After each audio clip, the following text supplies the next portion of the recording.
Hola, hoy hablaremos del tema de música religiosa en Europa hasta el Renacimiento en España. A principios del siglo X, numerosos manuscritos con una notación musical primitiva, los neumas atestiguan la fijación e implantación de un repertorio de cantos litúrgicos comunes a todos los territorios de Europa occidental. Es el nacimiento del canto gregoriano. La música mundana es lo que no podemos percibir porque somos imperfectos. La música humana es la unión armoniosa del alma con el cuerpo. Por último, la música instrumental es la que se produce manualmente a través de los instrumentos. Las catingas y la música profana. Los primeros cancioneros de música profana medieval datan de los siglos XII y XIII y aunque por fuentes documentales se sabe que anteriormente también se producía este tipo de música, su existencia no quedó plasmada en los códices, al contrario de lo que sucedió con la religiosa. Los trovadores crearon cantos que combinaban melodías y textos poéticos escritos en la lengua romance de esa zona, esto es, occitano o lengua de Oc. Melodía y poesía. Las melodías eran muy variadas, basadas en las composiciones religiosas, pero más audaces, rápidas y alegres.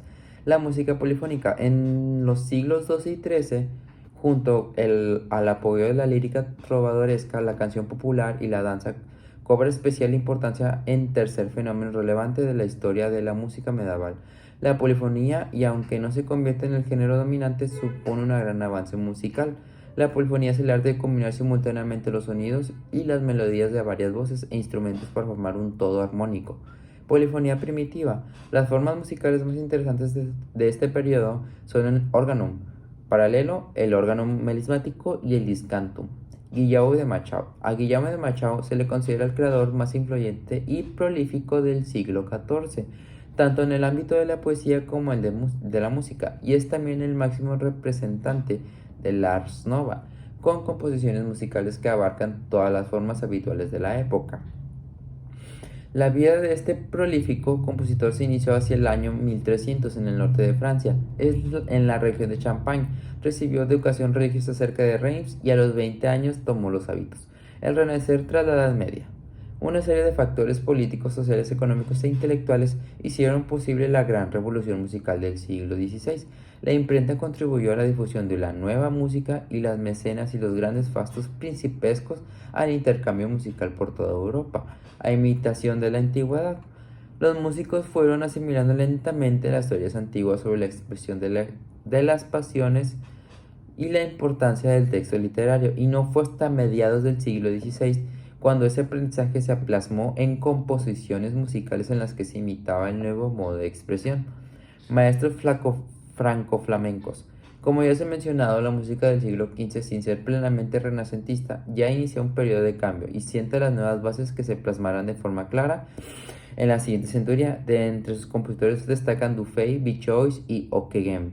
La polifonía domina el panorama musical del siglo XV.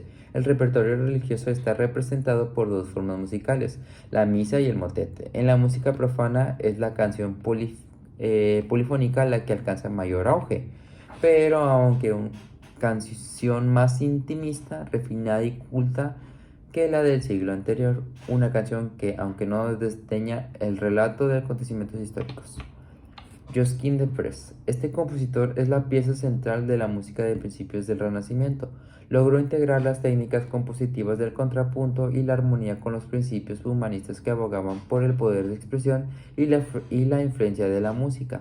Su extensa producción musical incluye 20 misas, 7 fragmentos de misa, 98 motetes y 62 canciones en 1502, 1505 y 1515. El impresor de las obras de Josquin, hecho que confirma la fama del compositor en su época.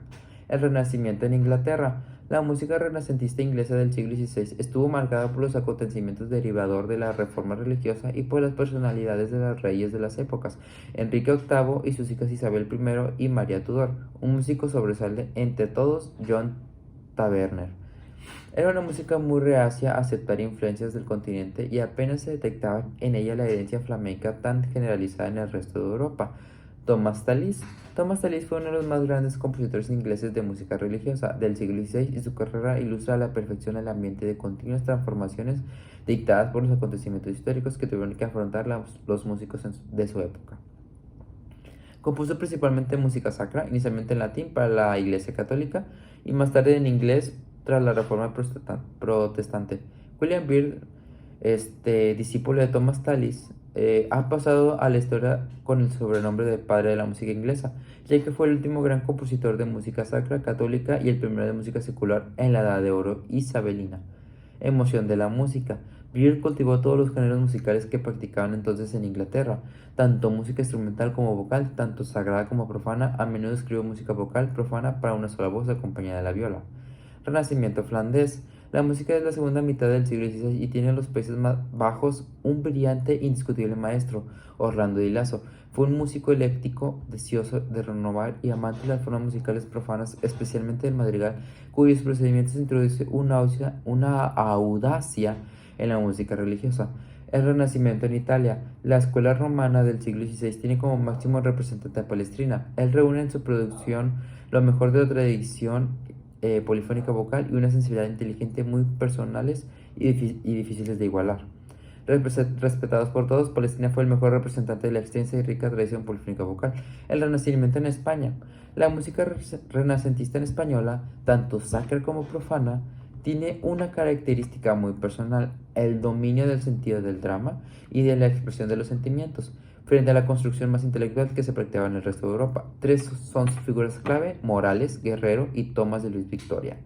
El Renacimiento para España, una de las etapas más brillantes de su historia, pues se produce un desarrollo político, económico y extraordinario que tendrá su correspondiente reflejo en el apogeo de las artes y las letras en la que se ha dado llamar Edad de Oro de la música española. Eso ha sido todo mi presentación. Les espero les haya gustado.